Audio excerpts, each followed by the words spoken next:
just kind of go through some of this because it's a shame we haven't even made it through the rights movement. We haven't made it through the Civil War or any of that stuff. Hey, folks, it is December the 14th. This is our U.S. History dual credit course for 1302. Now, the college semester might have ended, but we still have a couple more lecture days I want to go through for the U.S. History high school credit. So we're going to go through some of this content, go through it rather quickly. So I'm not expecting any notes or anything like that, but I already have posted it in the Google Classroom. These things will come up again in review form at the end of the school year because some of these things will come up in your EOC. So there we have it. All right, so yeah, we were talking about how President Eisenhower was a sitting U.S. president and used the military to protect African American school children go to school, even though you had states that were doing the wrong thing. So here we see like a really benign action because this is the type, like other presidents in the past have threatened and have used the military in the face of what you might call insurrection. George Washington had to use troops against U.S. citizens who were leading a revolt due to whiskey taxes. Let me think. Andrew Jackson threatened to use U.S. troops when South Carolina threatened to secede from the Union. We all know Abraham Lincoln. I mean, the whole Civil War. So he was just falling in suit. Of course, it wouldn't be the last time. All right, so this is what's left of the home of Martin Luther King Jr. And as you can see, much of it's destroyed. That's because his house was bombed. So during the Civil Rights Movement, there were a string of bombings as far as churches and homes of places where civil rights leaders resided. Luckily, no one was injured. I don't think MLK was home at this time, but his wife and his daughter was. And they turned out to be okay, but this is a strong message. One thing you have to remember is back then, people were able to purchase dynamite freely. And part of it is because, it's used for farming. You could use dynamite to help create a pond, to remove rocks in a field or like roots from a really large tree. So it has like purposes to it besides just like killing people. All right, so Martin Luther King Jr. preached for a Christian alternative to gaining civil rights for African Americans, the nonviolent civil disobedience. And so he got this idea, of course, from like scriptures and things like that. Now he had a PhD in theology, so he was a very well-educated preacher. But he was also a student of the movements of Gandhi, who did a similar thing to gain independence for India from Great Britain. But also, him and Gandhi both got the idea from Tolstoy, the famous Russian author. So, as many blacks and whites marched and participated in sit-ins, conducted boycotts, they faced police brutality and mob violence. So sit-ins are like this. You have restaurants that were segregated. And so, or black people just weren't allowed to eat within the restaurant. They'd have to order and take their food to go, usually from the back of the restaurant.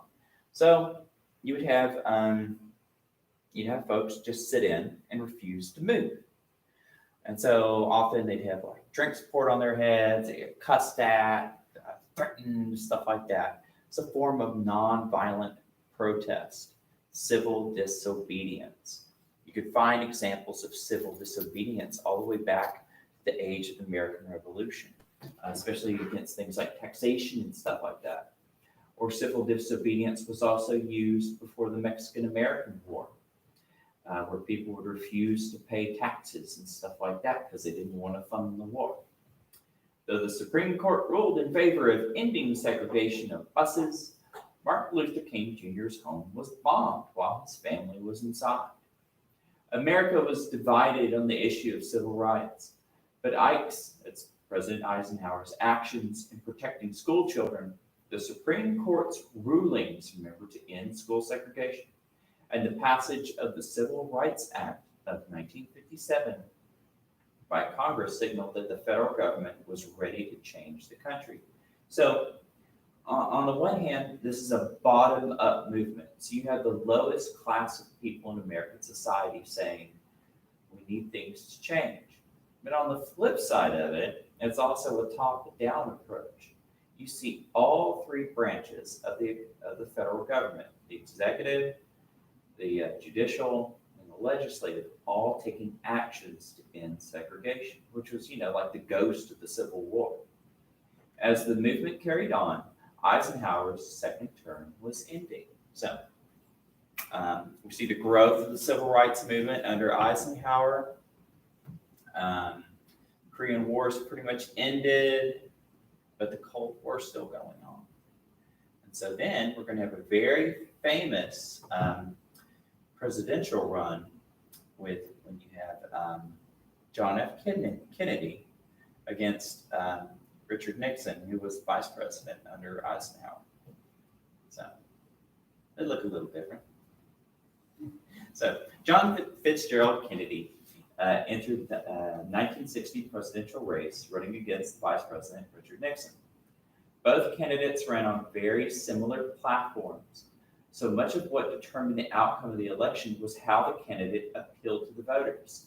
And that's a funny thing about the 60s and the 50s, is that aside from certain issues such as civil rights and things like that, a lot of the platform issues between Democrats and Republicans, there wasn't that big of a difference. I mean, both were against the Soviets in the Cold War. Both wanted to grow the American economy and things like that.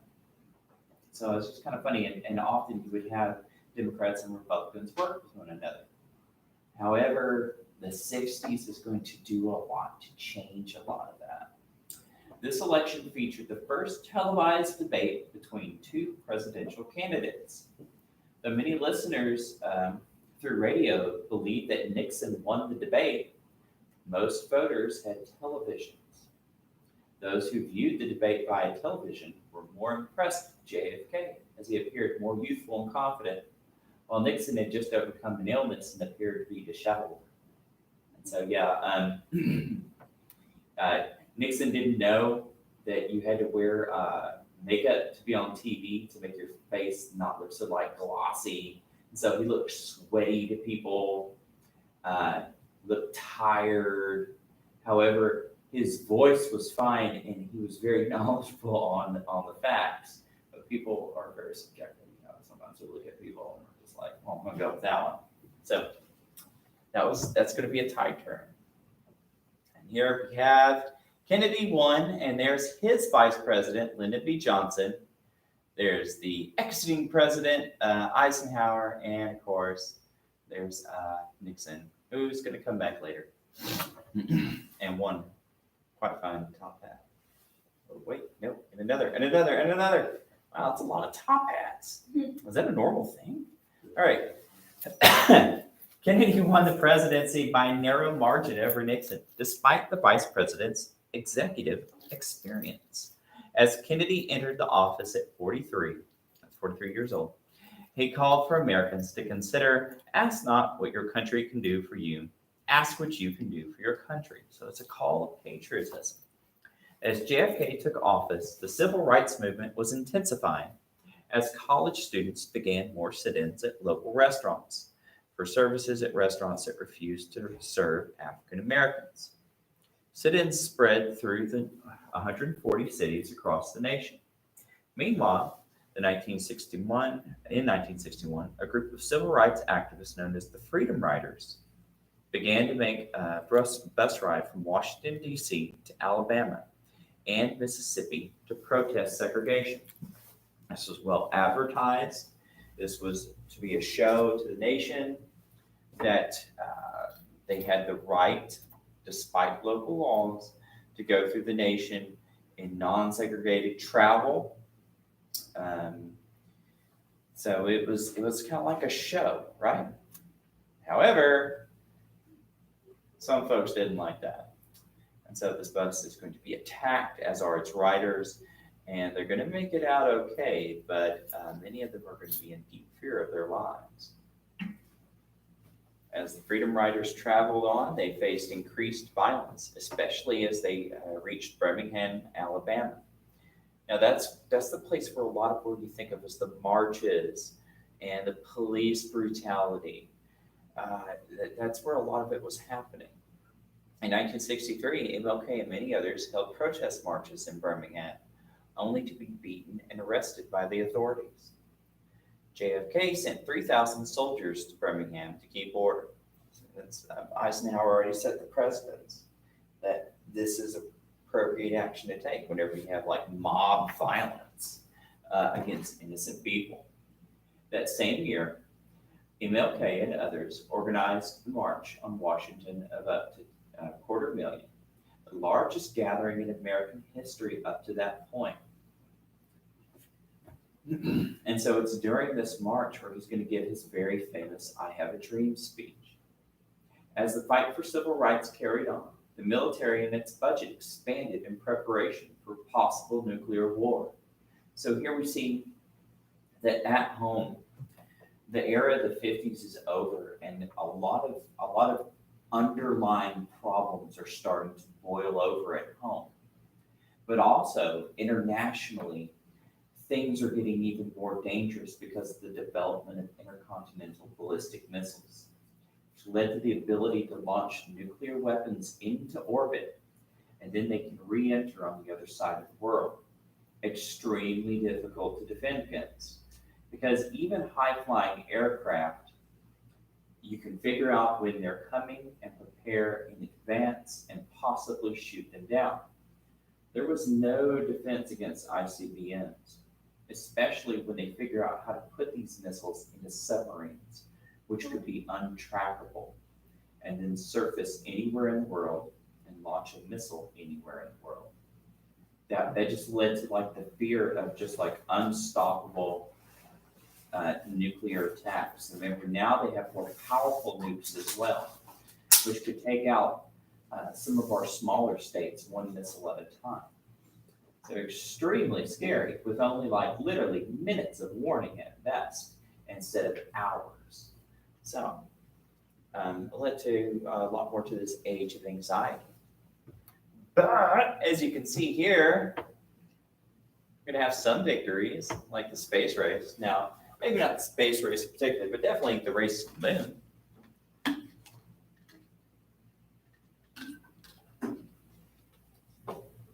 I just heard that just recently this month, Chinese astronauts put a communist Chinese flag on the moon. Mm-hmm. Yeah, other nations have space programs, and I think the Chinese got a pretty big one going on. Ever since the Soviet success with the launch of the first successful satellite in space called Sputnik in 1957, America felt a need to beat Russians in space exploration. So it's like, man, this is like a competition of societies. It's like, what's the better outcome as far as human progress goes? Is it the old idea of liberty and constitutional government and democracy, or is it the idea of authoritarian communism, right? Like hyper secularism, or kind of like a people who can be grounded in both rights and faith. So, though founded by Eisenhower in 1958, Kennedy called for the National Aeronautics and Space Administration, otherwise known as NASA, to put a man on the moon. In 1969, after Kennedy's presidency, Neil Armstrong would be the first man to walk on the moon.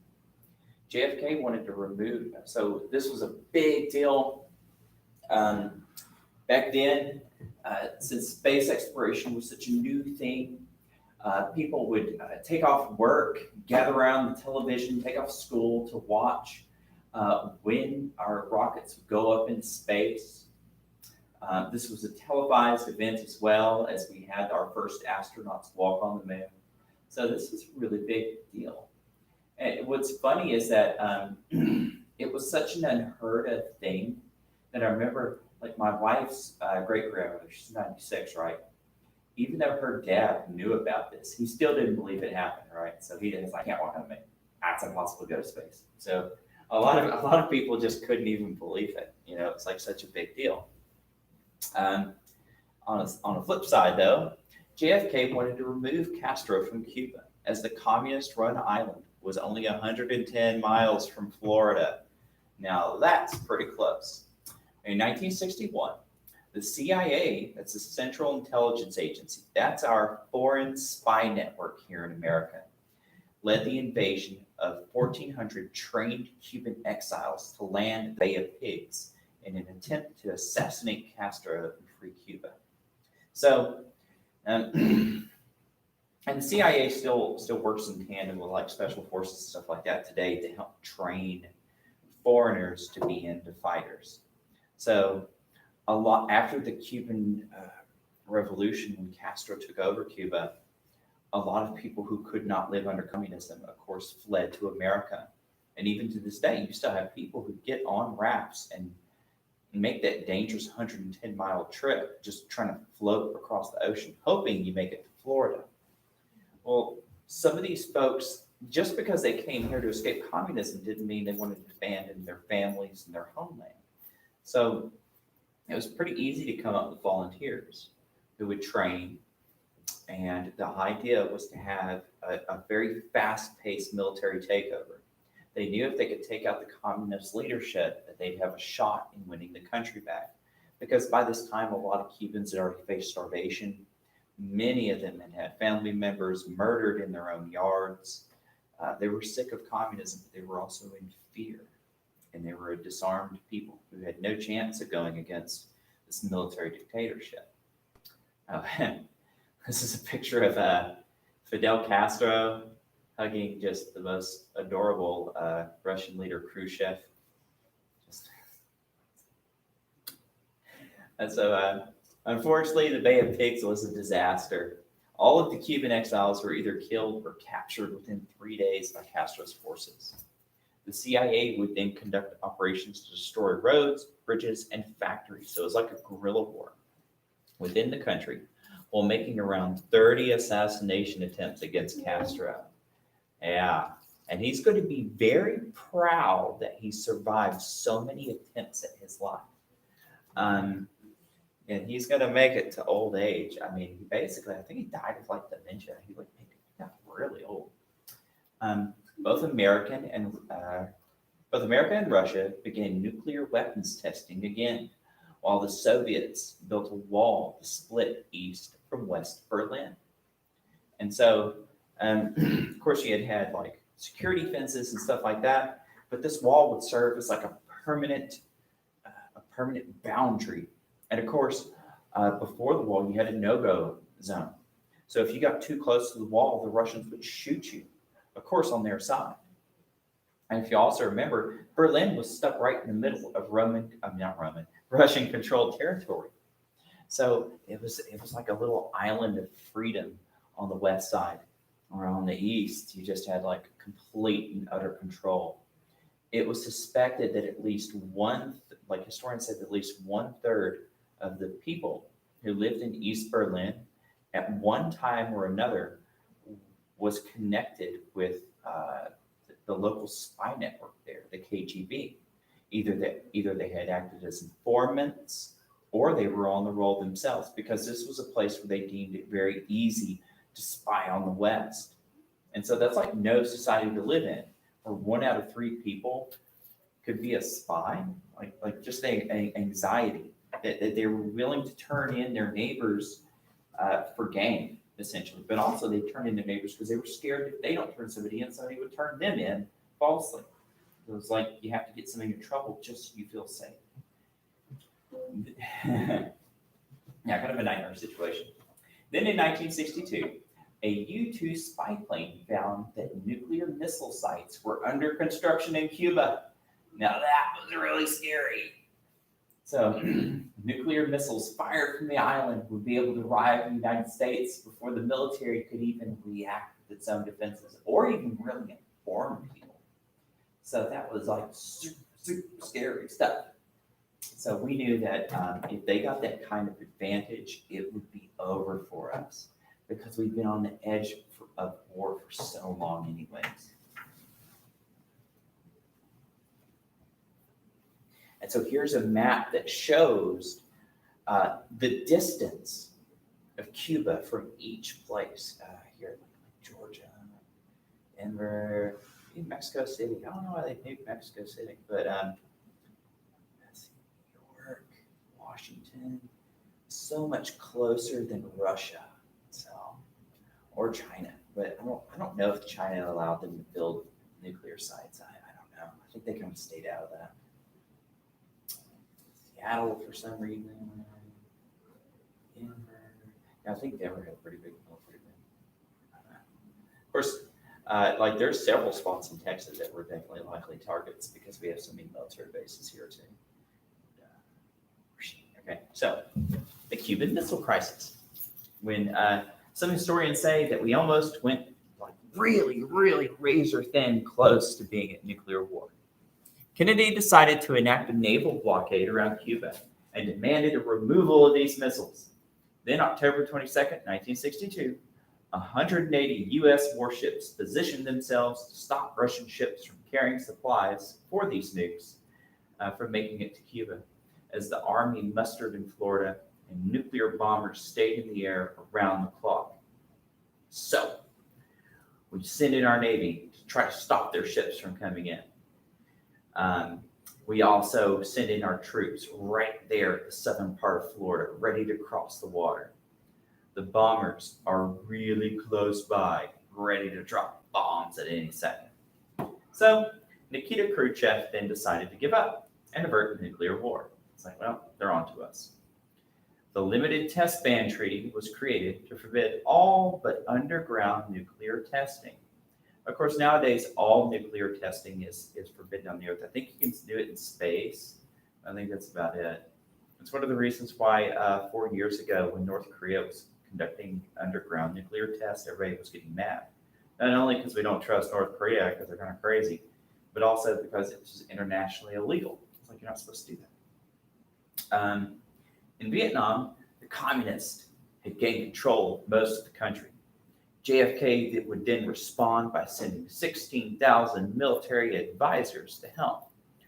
Countries often do that. We still do that today. Whenever we don't want to go to war in a country, we send what we call advisors to go help train their troops, provide them with advice, sometimes supplies and things like that, and sometimes hold clandestine operations behind enemy lines or even lead their troops.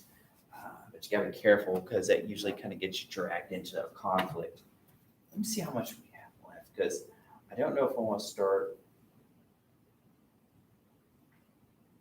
Okay. And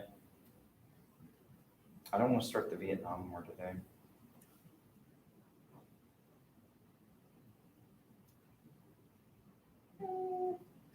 Okay, we'll talk about the next two and then we'll stop.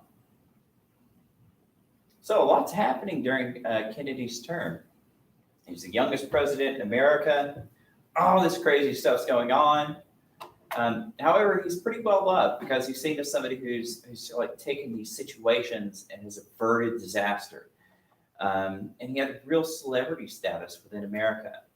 But unfortunately for him, he is assassinated. And here he is in his last motorcade in Dallas.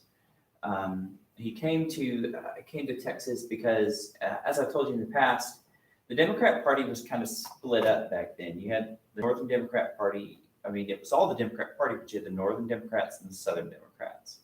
And so the Northern Democrats were kind of like more based on what you might think of like city politics, right? Whereas the Southern Democrats still had a bit of that old Jim Crow South mentality. They still are kind of anti-civil rights and stuff like that. So, seeing his popularity dip within his own party, JFK decides to visit Dallas in order to gain support from Southern Democrats. On November 22nd, 1963, Kennedy was assassinated by Lee Harvey Oswald, leaving a nation stunned. A lot of theories behind why Oswald would do it. He did have some connections to the Soviets. In fact, if I remember, he even made an attempt one time. He went down to Mexico City and tried to go to the Russian embassy to contact them. So, you can read into that as you will. At least he tried to do that in Mexico and not in America. Well, yeah, he was trying to not get caught. But what he didn't understand is that anywhere in the world, we were spying on each other's embassies. So we kind of kept tabs on who was going. But of course, that wasn't enough to stop the assassination. Kennedy's vice president, Lyndon B. Johnson, who was a Texan, became president. Johnson entered office determined to reform the country as a whole. He saw the passage of the Civil Rights Act of 1964, which made discrimination illegal for businesses. And so that's going to be kind of like a new change for America, because here we have, for the first time, really major empowered legislation from the federal government on how private individuals do business. And you're going to see that this is going to build up beyond race later on in American history. He also declared a war on poverty and initiated what he called the Great Society Social Program to expand education, civil rights, government jobs, environmentalism, and welfare programs such as Medicaid and Medicare. So here we're going to see a real expansion on where the U.S. government, the federal government, is going to start doing a lot of things that we see more of today. So a lot of this. So whether it worked or not, that's up to you to decide. But it wasn't necessarily a time of peace. Nice bayonet though. All right, so